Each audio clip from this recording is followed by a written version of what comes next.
Welcome to Cutoff Genes, the podcast that helps you find your truth using nothing but DNA. I'm Julie Dixon Jackson. I'm a genetic genealogist, henceforth known as a Gen Genie.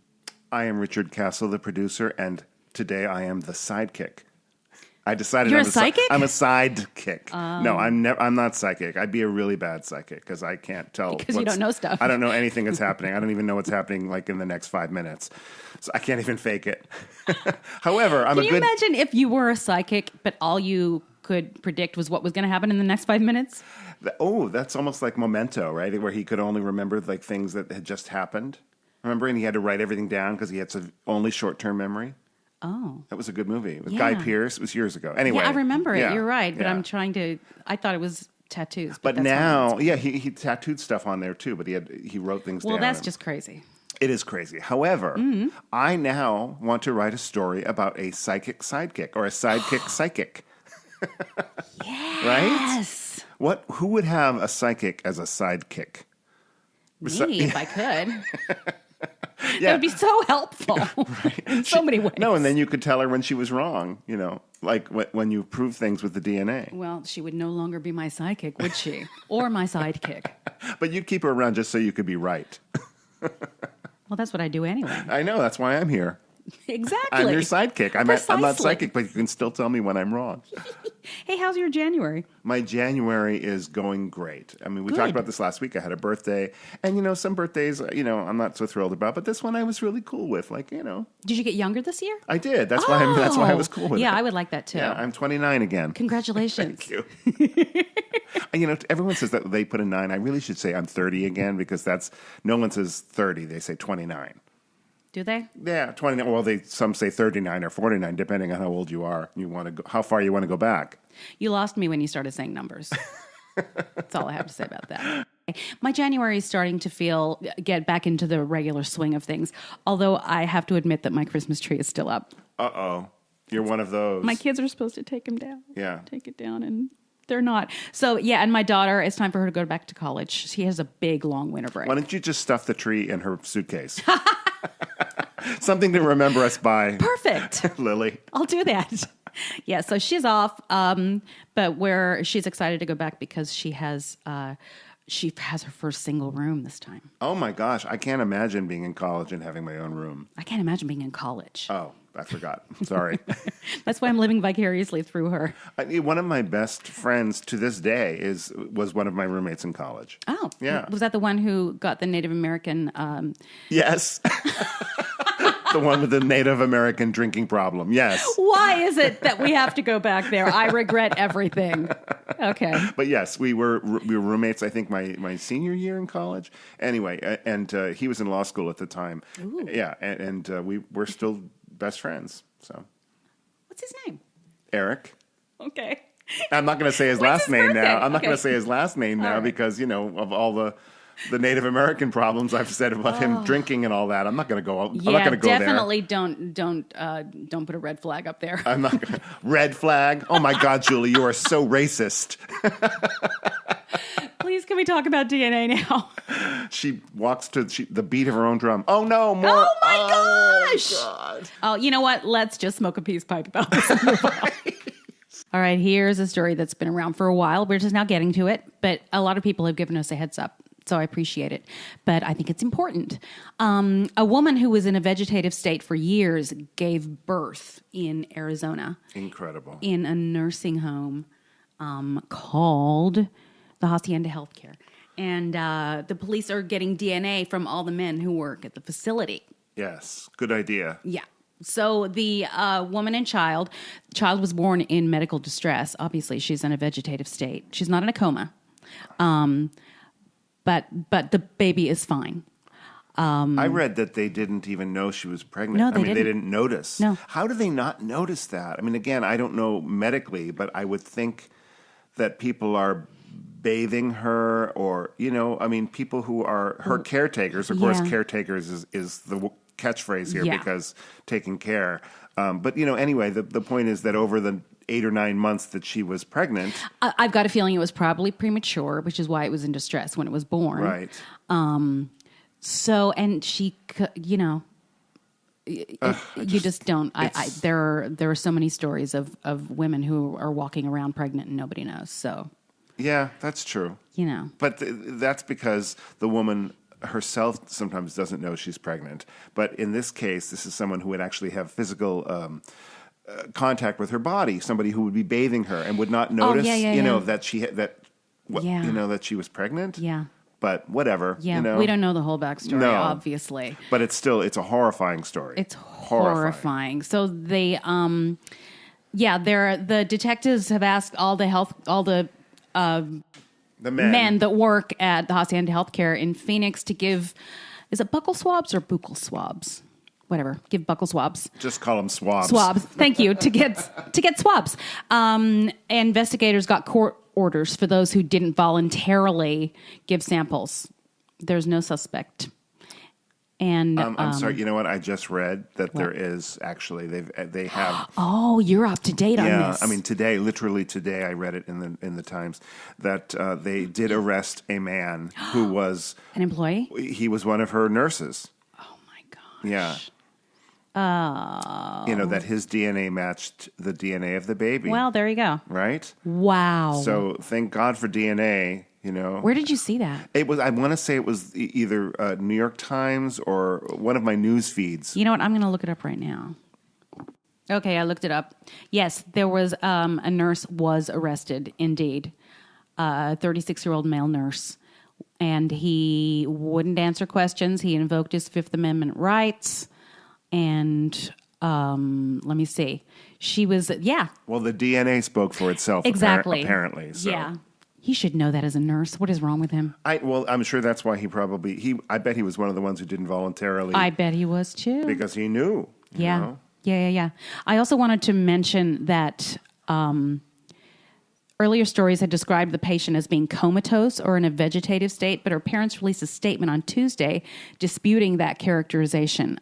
They described her instead as intellectually disabled because of seizures in early childhood. While she doesn't speak, she has some mobility in her limbs, head, and neck. And she also responds to sound and can make facial gestures. Oh, but that's still, we're sort of... she wasn't in a coma. Right. Obviously, but she is definitely intellectually disabled. She was not able to give consent. Absolutely. Right. So right. Horrific. Horrific. And honestly, and now he's the biological father of this child. And I just feel so badly for this poor kid. Yeah. I mean, I believe they said that the family is raising the baby. Right. They've taken the baby so in. That that's great. But I just can't imagine, when we have so many listeners who have, stories about, not knowing who their parents are, but to have started life on this foot, with a rapist father and a mother who couldn't, know that she was a mother is just awful. Yeah, it's horrific. Yeah. A lot of adoptees, that's part of the fear and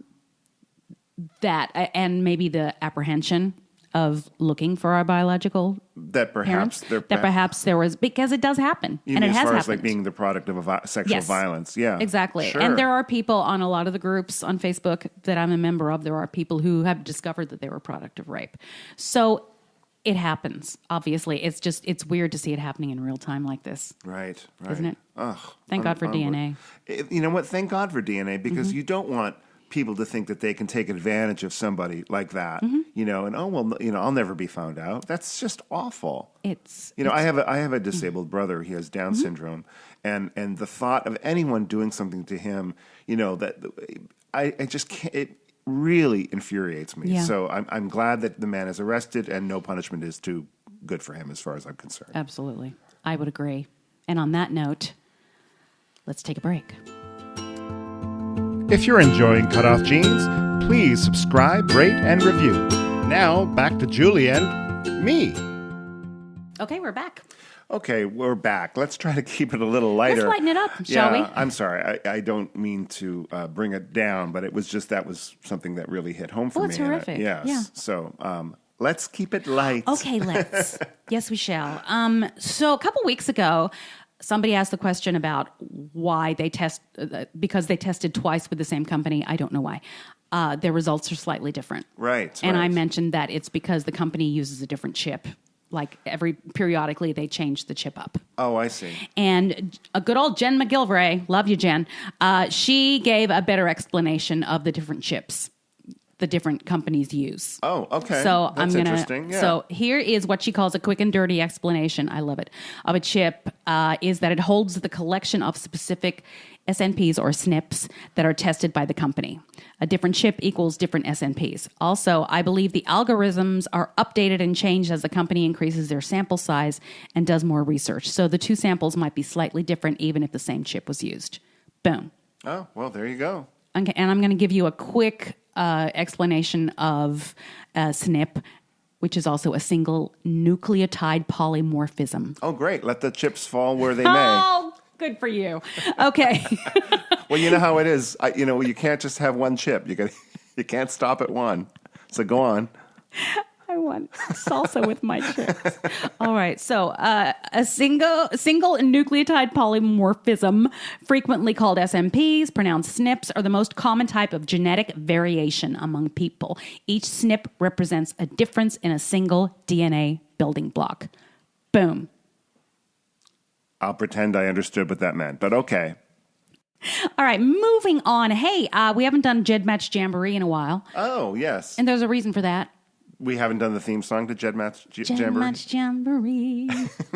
Oh, I'm singing Zombie Jamboree. I thought you were doing New Zoo Review. Do you remember that children's show? Yeah, I had a friend who was on it. No, who? Or what character? I don't remember. Was he one of the face characters or one of the characters that was like an animal? I Like think he was an animal. Henrietta Hippo or No. Freddie the Frog or Charlie the Owl. How do I remember this? I was 5. I'm going to have to look that up. It's the New Zoo Review. Yeah. Coming right at you. Remember that? I never watched that. Oh, God, Julie. Maybe you were in Australia. Maybe they didn't I have was it in then. Australia, and you are considerably, well, you're a few years younger than me. Yeah. So, no, I never watched that. And, I still watch cartoons now, and I'm And I not a don't. child. So, Right. So, boom. quite frankly, if New Zoo Review were to come on like right now, You'd watch it. I would be watching Yeah. it. Well, maybe next week I'll tell you who it was that was on the show. I mean, his name is Forrest, and he's actually no longer with us. But that's all I know. Well, you've got to find out what character he was. I will. Yeah. Okay. I may be wrong. I may be completely wrong. But we'll find out. But we digress. I misspoke. We were going to GEDmatch Jamboree. Anyhow, so GEDmatch has been, maybe it's been over a year that they released a new form of GEDmatch called Genesis. And guys, it's time to move to GEDmatch Genesis. Regular traditional GEDmatch is going bye-bye. Oh. So, Well, do you know what the difference is? I'm going to tell you. Oh, thank you. I really don't, but I'm going to tell you what it says. And also, if you want a better explanation, a more scientific explanation of this, guys, there's a blog called whoareyoumadeof.com that provides visuals that, if you're a visual person, as most of us are, it might be better.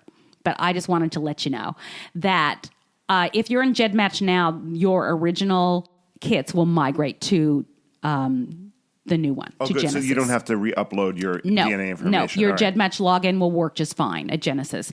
And Genesis has the logo with an apple core next to it. I guess that's how you know the difference between regular GEDmatch and Genesis. I don't know.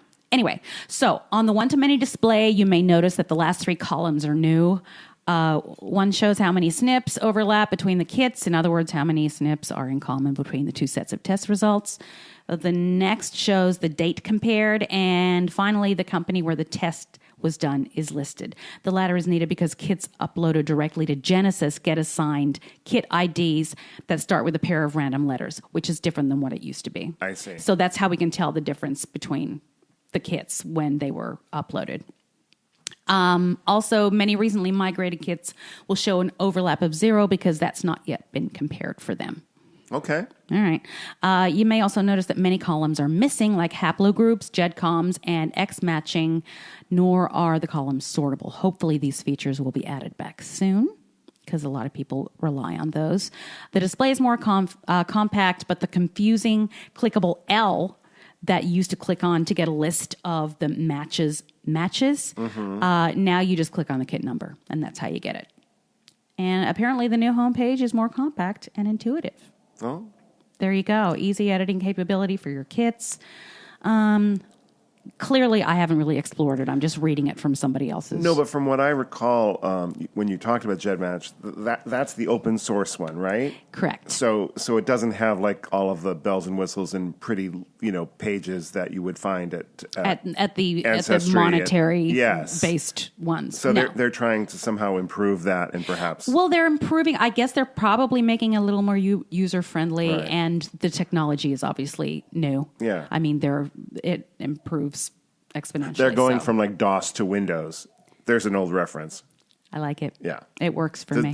Those people that are young, DOS was an operating system on IBM computers that was like text based. It wasn't, you didn't click on anything. You had to like know the commands to type in and things like that. And then when Microsoft Windows came in, it was, just like it is now, where you can move things around and use the mouse and picture based. So that's, welcome to Computer Talk. We'll be right back after this. I'm surprised I know that much about it. Yeah, that's impressive. I don't know. My eyes were glazing over. So one of the private pages on Facebook that I'm a member of, or groups, I guess I should say, is one about adoptees only and about people who are in a reunion and what happens now. And I was on it today, and a lady named Karen Russell, made a suggestion, or it was almost like a meme, that made me think. It says, we need a social media campaign to help our birth mothers and us. At ages 60 to 90, these poor women are still trapped by the shame inflicted into their minds. Is it possible that a loving social media campaign can turn that around? That's interesting. Yeah, I thought so too. And there were some interesting responses. Oh, I bet. I was just going to give you mine. But I'd like to hear yours. Tell me. No, I mean, I wonder. I just think that between the ages of 60 and 90, and again, I'm not there yet, but I notice that as I get older, I get more set in my ways, and perhaps I would not be as open to a new idea by that time as... And I just wonder, if the shame is that ingrained for that many years, it would be difficult to let it go. Indeed. I was just watching that very British Scandal on Amazon Prime, which is really good. Yeah. But it sort of has to do with this because, this guy was a politician, and the scandal that he had with this lover from years ago kind of followed him for years, and he never really admitted to it. And it was like the shame of it that he felt, even though it was all out in the open, he really just couldn't ever say it out loud. It would be so freeing, I think. And I wish there was a way that we could impart that nobody is judging them anymore. The people that were judging them are long gone.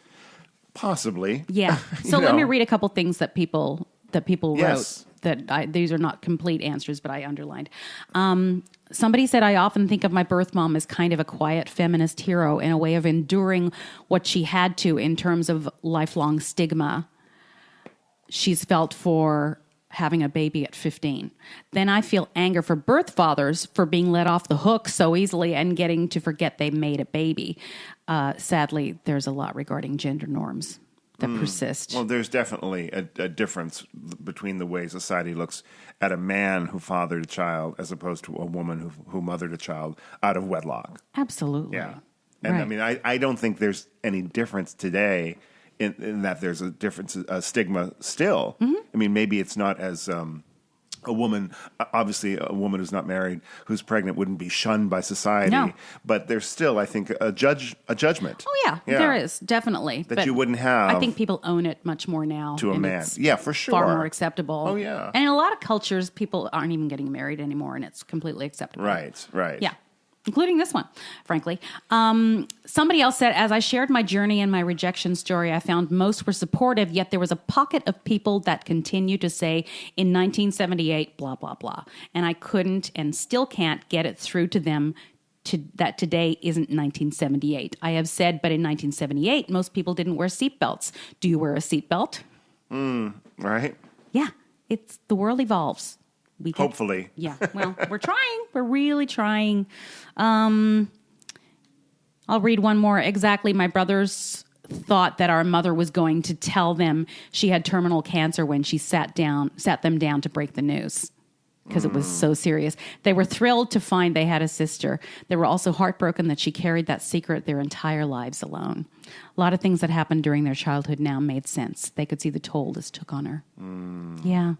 It's a good idea. I think when she said social media, I think a lot of people think it's just like internet stuff, but I think it is something that people were talking about maybe writing to the DNA companies and asking them to skew their advertising a little more to that, about finding family. That's a really good idea. That we've talked about before. Rather than just ethnicity, yeah. Yeah, exactly. Sure. Wow. So that is, we talked about on this podcast that most of the issues between family members are more about the fact that a secret was kept than the actual secret itself. Right. Right? It's about the fact that information was withheld, not what the information was. Yeah. Because when the information comes out, it's like, oh, that's fine. Why did you keep that a secret so long?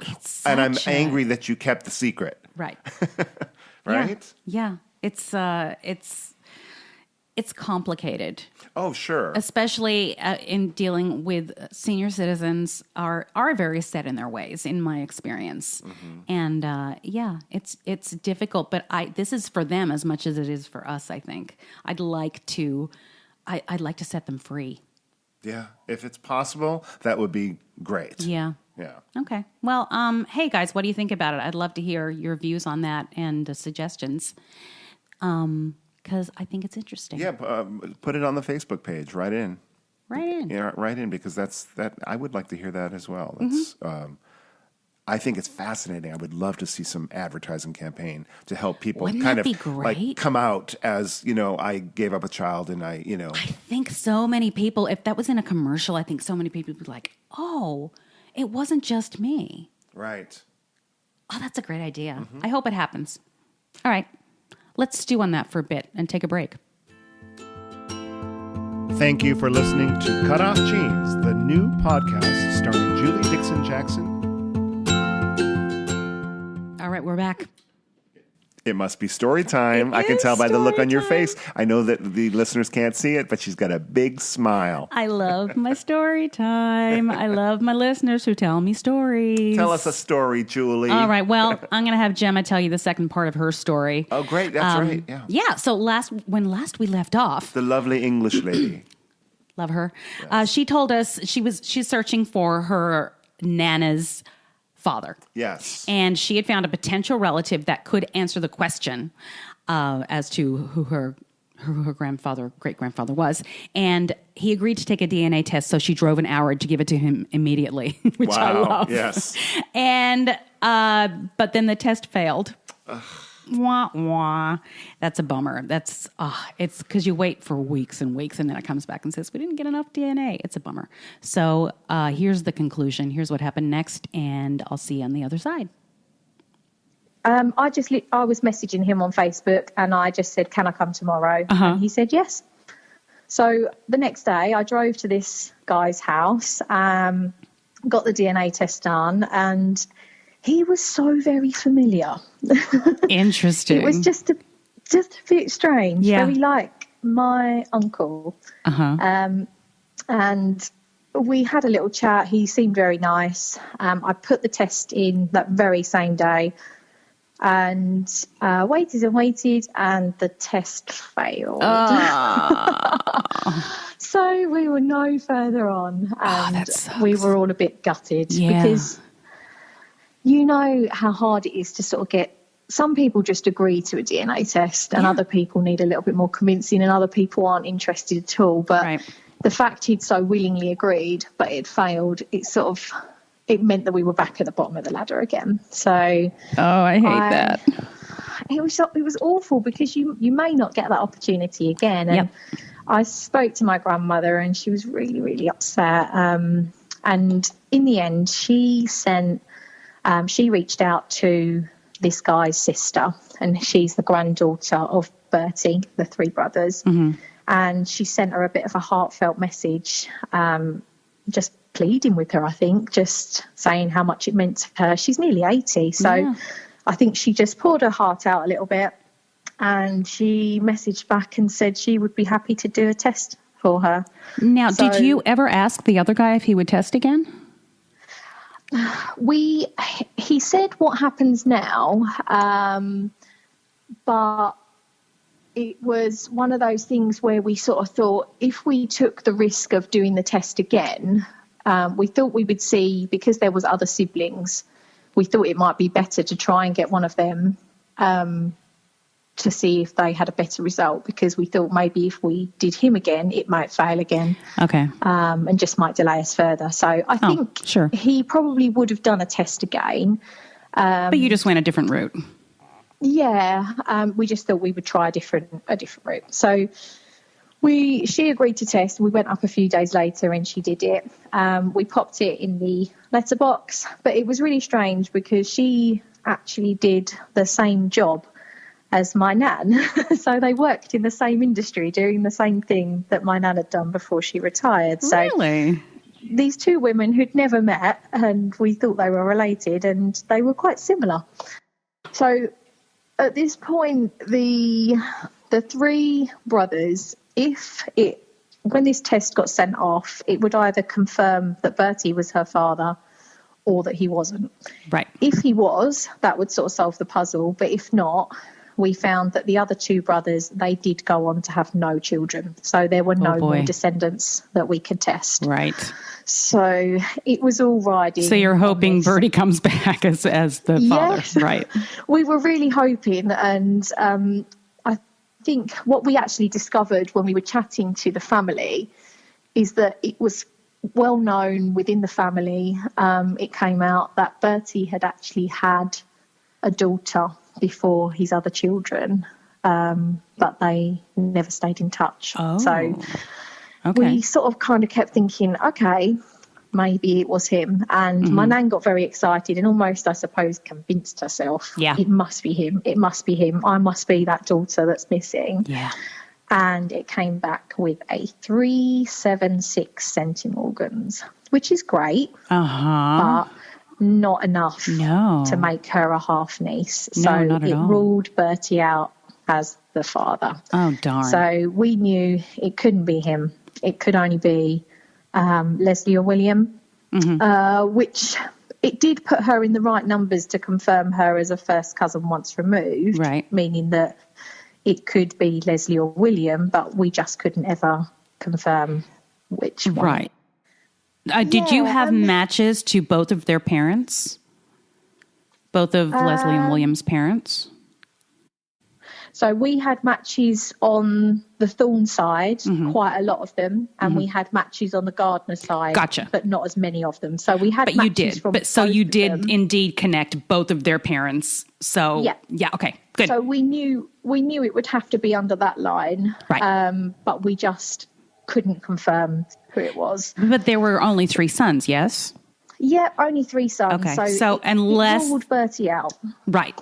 So now we got 2 sons, and unless that actual set of parents had another child that nobody knew about, you're most likely going to be one of these guys. Yeah. So I mean, at this point, all we could really do is look at William was born in 1906. Leslie was in 1912, and my grandmother's mother was born 1915. So we were kind of edging a little bit towards Les and thinking maybe it would be him, but it was just a stab in the dark. Numbers kind of don't really mean anything. 6 years isn't really a huge amount in age difference when you're 25. So we sort of we thought we were just going to have to accept at that point that we would never find out. What we did then is we then traced Leslie and William's death certificates just to see who registered the deaths, just in case there were any people we didn't know about. And it came back that it was their niece that had registered. So we did a bit of searching and we found this niece's son, which would have been Leslie and William's great nephew. And he said that his mother had some photographs of both of them. And we thought maybe that might help us to see if there was any, resemblance in them, might help us see which one it would be. So the lady Valerie, Leslie and William's niece, she spoke to my nan on email. They had quite a few emails backwards and forwards and built quite a nice little sort of friendship. And my nan asked her to tell her all about both of them. Is there anything about them? I want to know about these men. And she told them that William was a decorator and Leslie was a bookmaker's clerk at Walthamstow Greyhound Track. So I was kind of thinking, okay, light bulb. Yeah. At the very beginning, we knew that he owned or raced greyhounds. Right. And we never thought we would ever find a connection to that. We just thought maybe it could have even been a lie. You never know what was true and what wasn't. So this kind of started jumping out at us. And the more they chatted, they also discovered that Leslie, out of the two brothers, he was deaf. And this was another thing that my nan was told right at the very beginning. Right. That her father was deaf. Yeah. So I think we'd sort of decided at this point that it was very likely to have been Leslie. She also mentioned that he had a condition called macular degeneration, which is a problem with the eyesight. Mm-hmm. And my nan has the very same condition. Yeah. And from doing my testing on 23andMe, I found that I have both of the genetic variants of the disease as well. So there you go. It's something that kind of, it all started to come together from something we would never, ever have thought we would find anybody, let alone narrow it down to 3. But that's why as much information as possible is important, because things that other people don't think are important could solve the case for you. Yeah, that's it. These tiny little snippets of information they probably don't think is relevant, and that kind of has helped us pull it together at the very end. And I think there's probably so many people who just don't know. They probably think they'll never find the answer, and it can feel like that. Right. And then suddenly this little new match pops up and it can help you solve a whole big puzzle. So we've been very lucky to have found what we've got. And Christmas Day, Valerie actually sent us a really lovely email with a photo of Richard Thorne and Emily Gardner, who would have been my nan's grandparents. Aww. So it's really nice. And we sort of build in a picture of who the family were. But it's been, how lovely for DNA your is amazing. Yeah. Oh, isn't it? She's 80. I don't think she would ever have thought she would find the answer to this. And what her a whole great life, granddaughter she's never been are you? Interested. Well, it's a very interesting subject, as you know. You can get sucked in very quickly. Oh, I know. So where at that now? Have you tried within the family to get maybe do that artifact testing? It's something that we haven't got yet. The relationship is very new. Sure. And after the test came back, the family, I think they got a little bit cold feet at some point, and I think the door was sort of closed for a while. So we just sort of building the bridges with getting to know them. Yeah, take it slowly. And that's probably the best way to do it. But we've arranged to go up and visit the niece in the spring. So I think that's a sort of nice time to maybe see if she's got anything where we might be able to test something. But like old letters. That's hopefully she preserved something that has his saliva on it. Yeah, and he had no children. So any of kind of his belongings are likely have gone to her. So she may have something that she doesn't even realise is a little gem. Oh, yeah. Well, keep me posted and let me know if that might happen. I'm so curious. I don't know when Living DNA is going to roll out this new thing. I hope it's soon. I do too. I do too, because I have some letters that I could use some help with. So we'll see. Yeah, it's a shame for this generation where they don't have the kind of. We don't do letters. It's all email, isn't it? Nobody licks envelopes anymore. Mind you, there'll probably be a lot more on the internet sort of in all those years to come rather than what there is now. Think of, I suppose, social media and pictures is probably going to be a lot more available than we have. Absolutely. That's true. I mean, we have a lot of other ways to do it But the one blessing from years past is that people licked envelopes. So yay! It's really nice to speak to you. Nice to speak to you too. Thank you so much for sharing that story. That's lovely. You've done such a great job for your grandmother. And I love the way you think outside the box. That's the way to do it. And very impressive. Lovely. Thank you very much. You're welcome. Thanks for sharing your story with everybody, and keep us posted, okay? Will do. Okay, Bye-bye. thanks. Bye.